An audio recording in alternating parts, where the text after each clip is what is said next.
Good morning friends. ये networker की आवाज नहीं है। मैं ये समझता हूं कि एक नेटवर्कर की आवाज तो इतनी तेज और इतनी बुलंद होती है कि जिसके लिए दूरियां मायने नहीं रखती। कई सारे लोग इस प्रोग्राम को जूम पे सुन रहे होंगे, तो एक बार फिर इतनी जोरदार गुड मॉर्निंग के साथ कम से कम मेरा मन भी करे कुछ बताने के लिए आपको। Good morning friends. अब मैंने गुड मॉर्निंग क्यों बोला?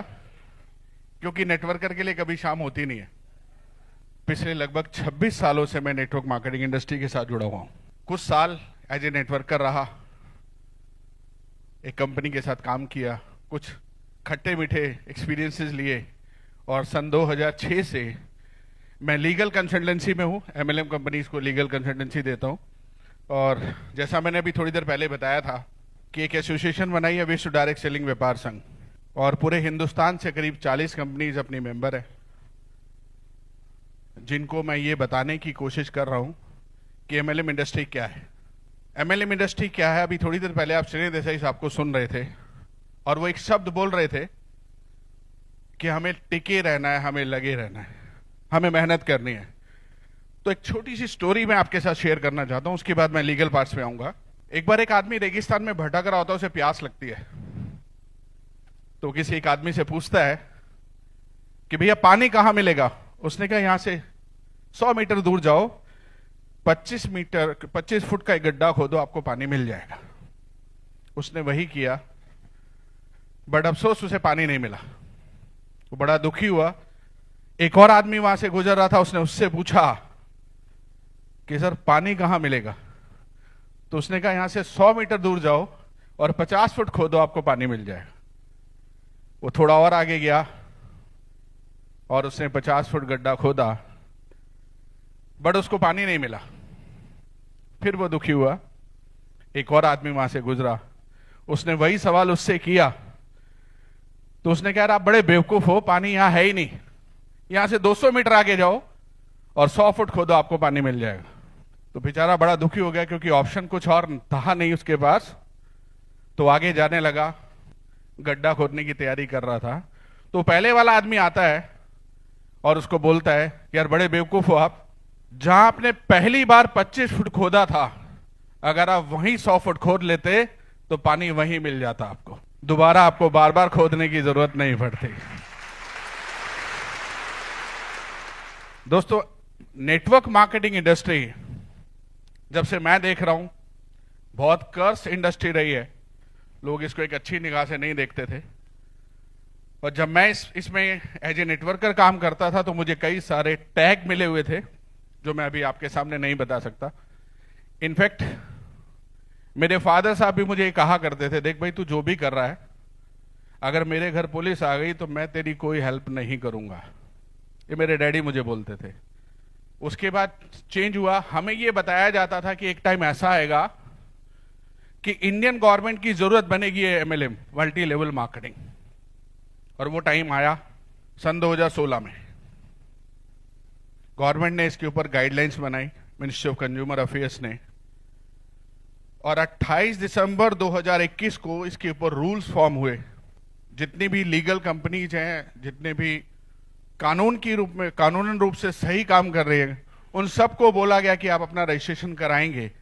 और इस वक्त मिनिस्ट्री ऑफ कंज्यूमर अफेयर के पास, अभी एग्जैक्ट डाटा मैं नहीं बता सकता, करीब 1000 कंपनीज हैं जिन्होंने अपने आप को रजिस्टर किया है।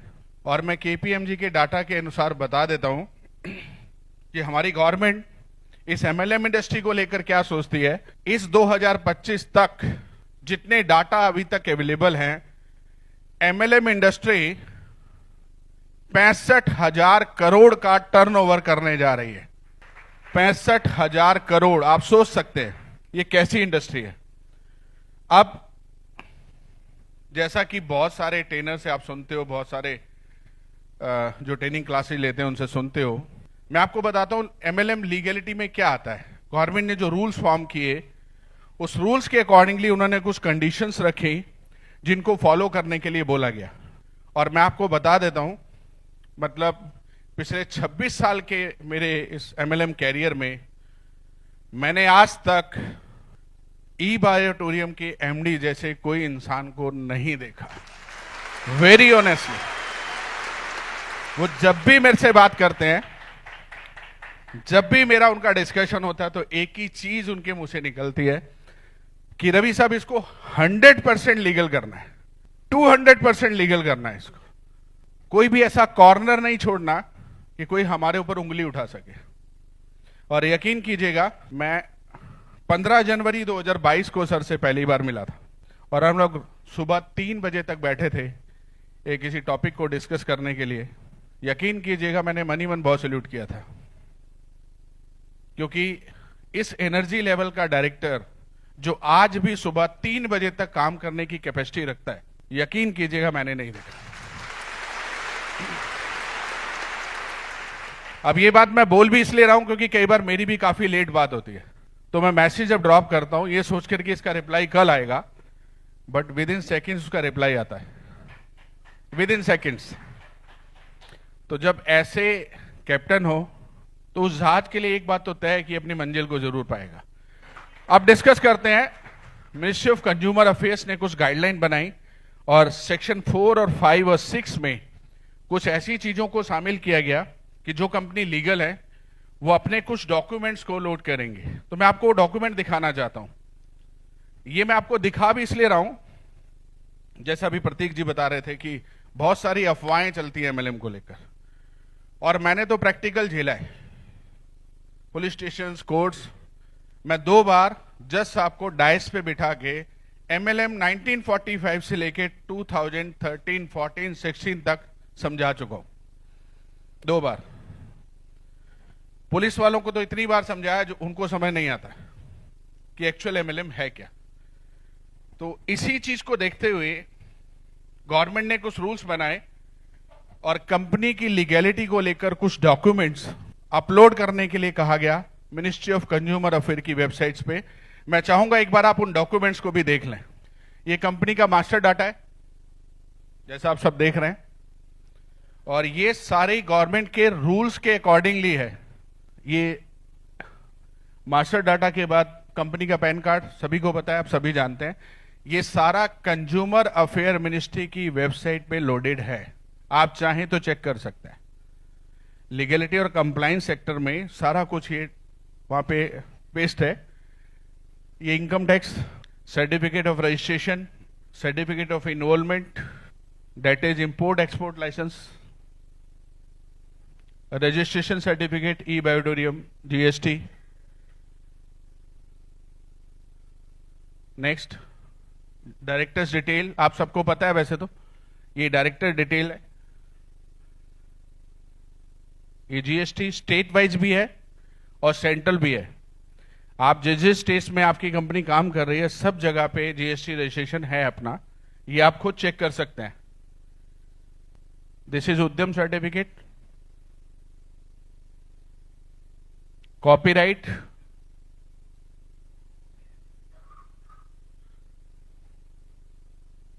ISO, this is list of directors. इसको आप ध्यान से देखें जरा। ये डिक्लेरेशन है जो मिनिस्ट्री ऑफ कंज्यूमर अफेयर में दी जाती है, और as per this section 4 of consumer protection act है। इसमें ये लिखा हुआ है कि हम किसी पॉन्जी स्कीम को सपोर्ट नहीं करते हैं, हम किसी फाइनेंस स्कीम को सपोर्ट नहीं करते, और ना ही हम कोई ऐसा काम कर रहे हैं डायरेक्टली और इनडायरेक्टली। ये डिक्लेरेशन दी हुई है। ये as per rules grievance redressal mechanism है। गवर्नमेंट ने ये कहा है कि अगर आपको कंपनी से कोई शिकायत है तो आप कंपनी के ग्रीवेंस सेल में कंप्लेन करेंगे, जिससे एक टिकट नंबर जनरेट होगा और आपको एक टाइम पीरियड दिया जाएगा कि विद इन दिस पीरियड आपका प्रॉब्लम सॉल्व हो जाएगी, और अगर नहीं होती है तो आपको रीजन बताया जाएगा। ई बायोटोरियम इस तरीके से भी अपडेट हो चुकी है पूरी। ये ग्रीवेंस रिड्रेसल मैकेनिज्म है जिसमें नोडल ऑफिसर है और बाकी 2 लोग हैं आपकी कंप्लेंट्स को, आपकी प्रॉब्लम्स को सॉल्व करने के लिए। नेक्स्ट, दिस इज महाराष्ट्र में कोई है shop and establishment act I suppose. Next, ये FSSAI। यहां पे मैं आपको एक नई चीज बता देना चाहता हूं जो आप तक आज तक आपने नहीं सुनी होगी। As per new guidelines, as per new rules, जितने भी लोग हेल्थ प्रोडक्ट्स, सप्लीमेंट्स इनमें डील करते हैं, उनको अपना सभी डिस्ट्रीब्यूटर्स को एफएसएसआई में रजिस्ट्रेशन कराना मैंडेटरी है, कंपल्सन है, तो आप ये जरूर करा लीजिएगा। सर को मैंने इसके बारे में बता दिया है। इस रजिस्ट्रेशन के बाद आपका डाटा गवर्नमेंट के पास भी चला जाएगा। इसमें आप अपना XYZ नाम, care of E Biotorium private limited, ये रजिस्ट्रेशन हो जाएगा। इसमें आप सबको रजिस्ट्रेशन कराना है। एक सर्टेन डेट के बाद ये बंद हो जाएगा। इससे पहले कि ये बंद हो आप जरूर करा लीजिएगा। ये स्टेट वाइज है, सेंट्रल और स्टेट, इस सब में। यहां से मैं आपको ये बताना चाहता हूं कि सर एक ही चीज पे फोकस करते हैं, दैट इज 100% लीगलिटी। मैं 29 को यहां पे आया था और यकीन कीजिएगा मेरे साथ मेरे 2 एसोसिएट्स और सर, हम लोगों ने रात को बिना घड़ी देखे काम किया है, just to comply these terms, इन सब को पूरा करने के लिए, ताकि कल को कोई आपके ऊपर क्वेश्चन मार्क ना लगा सके कि ई बायोटोरियम के साथ ये नहीं है। इसलिए मैं आपको ये दिखाना चाहता हूं, सेंट्रल का रजिस्ट्रेशन अलग है और स्टेट का अलग है। नेक्स्ट, ये बैलेंस शीट है। जितने पुराने नेटवर्कर्स यहां बैठे हैं अलग अलग कंपनियों में, जिन लोगों ने काम किया होगा, तो आपने देखा होगा, मैं नहीं समझता कि इतनी क्लैरिटी कहीं और आपको आज तक दिखाई दी होगी या नहीं। तो यहां पे मैं एक चीज आपको बता देना चाहता हूं, एक इंसान को जिंदगी में कामयाब होने के लिए सिर्फ 3 चीजें चाहिए होती है मेरे हिसाब से, ये मेरा मानना है। पहली चीज एग्जाम्पल, यहां पे बहुत सारे करोड़पति लोग बैठे हुए हैं, जैन साहब, हमारे देसाई साहब। एग्जाम्पल यानी यहां से पैसा कमाया जाता है, ये बात सच है, मानते हैं आप सभी लोग। दूसरा, मेंटर, गुरु, सिखाने वाले। और सिखाने वालों के बारे में मैं सिर्फ इतना ही कहूंगा कि अर्जुन बनकर तो कोई भी सीख सकता है सर, मजा तो एकलव्य बनकर सीखने में, जिसे गुरु ने सिखाने से मना कर दिया था, या नहीं। और तीसरा सबसे इंपॉर्टेंट फैक्टर है, वो आप खुद हैं। क्योंकि एज ए नेटवर्कर मैं ये मानता हूं कि आपके पास इतनी एनर्जी होनी चाहिए कि जिस आदमी से आप मिल लें, नेक्स्ट 24 आवर्स तक आपकी एनर्जी को वो सोचते ही रहे, यार ये इतनी एनर्जी लाता कहां से। अभी वो देसाई साहब की वाइफ बोल रही थी ना कि आप इतनी एनर्जी कहां से लाते हैं। मैं आपको अपना एक प्रैक्टिकल एग्जांपल बताता हूं। 2003 में 2 में हमने एक ब्लड डोनेशन कैंप लगाया था डिस्ट्रिक्ट आगरा में। तो एक लेडी जो लाइन में लगी हुई थी और उसको डॉक्टर ने 3 बार मना किया कि मैडम आपका ब्लड हम नहीं ले सकते, आप अंडरवेट है। तो मेरे पास आई, क्योंकि मैं शोरूम इंचार्ज था, कहती सर इनको बोलो मेरा ब्लड ले ले। मैंने कहा, उन्होंने कहा अगर आपका ब्लड ले लिया तो उतना ब्लड और देना पड़ेगा। तो डॉक्टर सीएमओ ने मेरे को स्पेशल बुला के पूछा था कि सर आप इन लोगों को क्या खिलाते हो। मैंने इतना जोश किसी में ब्लड देने के लिए आज तक नहीं देखा। ये नेटवर्कर की रियल डेफिनेशन होती। और मैं चाहूंगा एक बार आप अपने लिए जरूर तालियां बजाएं, अपने लिए। अपने लिए बजा रहे हो, किसी और के लिए नहीं।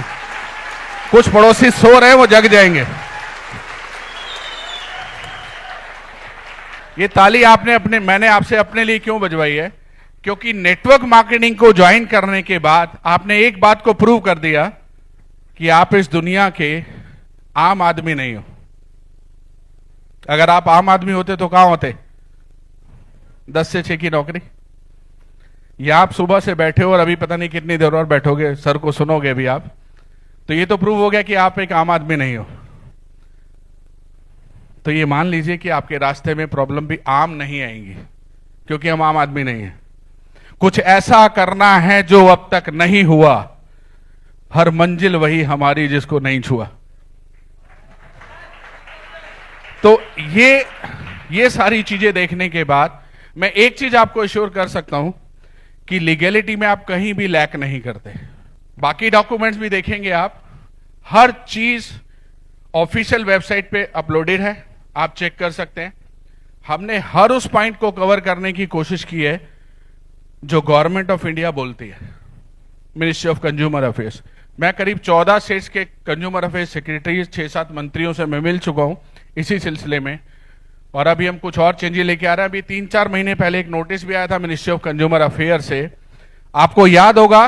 उसमें नेटवर्क को भी उन्होंने रिकॉग्नाइज कर लिया है। मेरा ये मानना है, जितने भी पुराने नेटवर्कर्स यहां बैठे हैं उनको छोड़कर, आपके हिसाब से हिंदुस्तान में कितने लोगों ने अभी एमएलएम को ज्वाइन कर लिया होगा? और अब पूरे वर्ल्ड में हम बहुत जल्दी, शायद हमने चाइना को भी पीछे छोड़ दिया इन टर्म्स ऑफ पॉपुलेशन।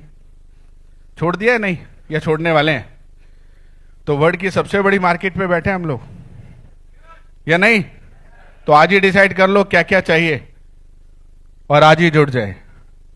एक चीज मैं आपको सर की तरफ से श्योर कर सकता हूं, मैंने कहा आपको, फिर मैं रिपीट कर रहा हूं, यकीन कीजिएगा, इतनी बड़ी सोच, इतनी बड़ी और इतनी अच्छी सोच का मैनेजिंग डायरेक्टर मैंने होल लाइफ में नहीं देखा है।